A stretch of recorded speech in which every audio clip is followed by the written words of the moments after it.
DeLeo with DeLeo Training, and I'm back this week with our next episode, and we're going to be covering the two-arm kettlebell swing. So hopefully you've been practicing your hip hinge and kettlebell deadlift, and then today we're going to transition to the two-arm swing. I'll be showing you a couple drills to move to that.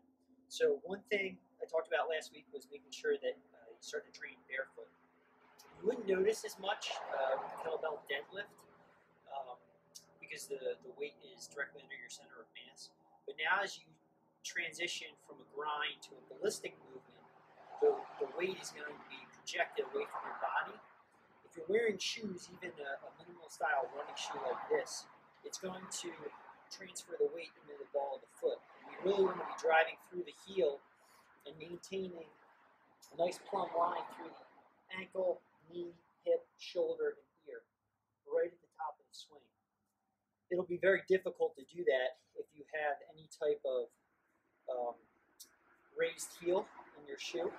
So you're really going to want to try to make sure you spend some time training barefoot. It'll make a big difference in your swing.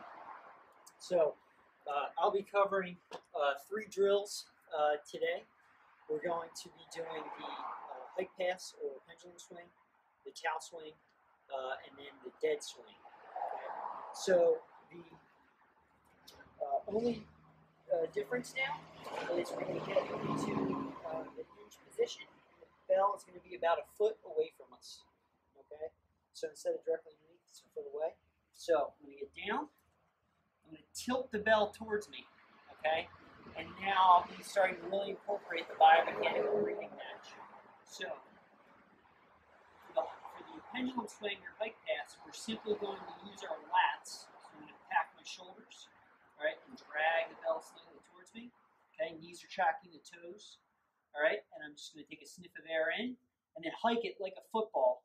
And my forearm or wrist should be going right to the insides, right underneath my crotch. Okay, so.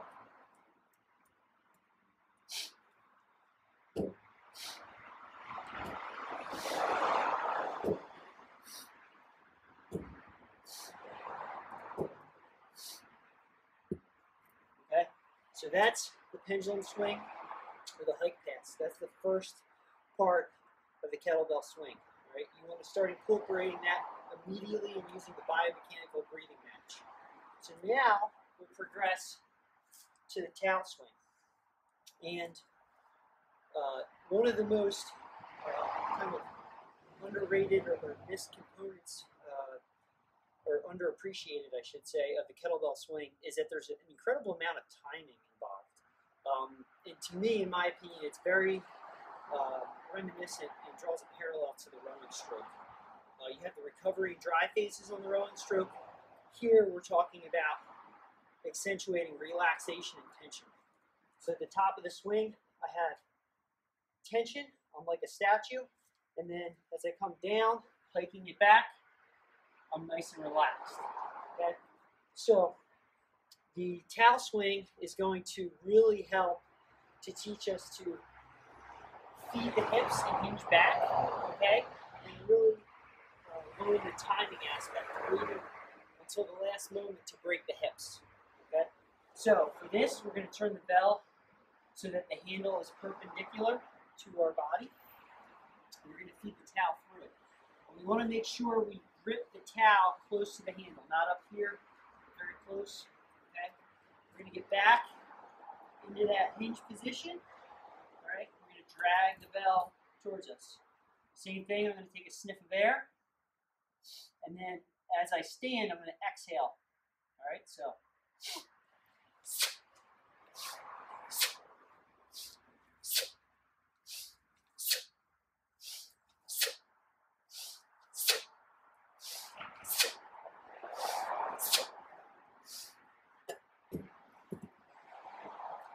The set is never over until the bell is safely parked on the ground, okay?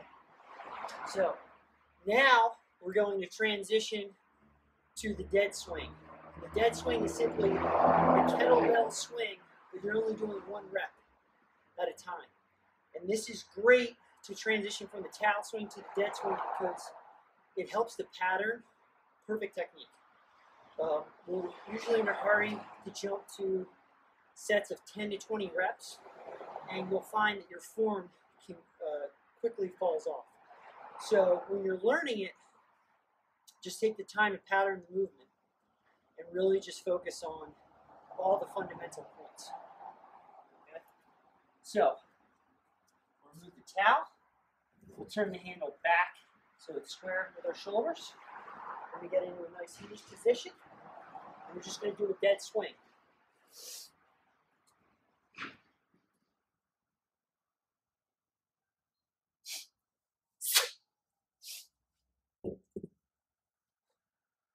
Okay. The other point I want to emphasize with all of these drills as we move from the deadlift to the kettlebell swing is the grip. Now, with the deadlift, I want to think about almost breaking the handle and creating tension, allowing the weight to be connected to my body. And then as I stand up, okay, it's moving as one unit. With the swing, just like in rowing, we want to leave that handle in our fingertips, just like a hook.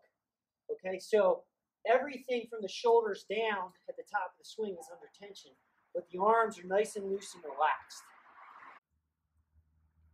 So use those 3 drills: the hike pass or pendulum swing, the tap swing, and then the dead swing. And then after you feel comfortable, work up the sets of 3 to 5 repetitions, no more than that. And then over time, start moving the sets of 10 repetitions or 20 repetitions. We'll be back next week with our next episode. Enjoy and have a very happy Thanksgiving.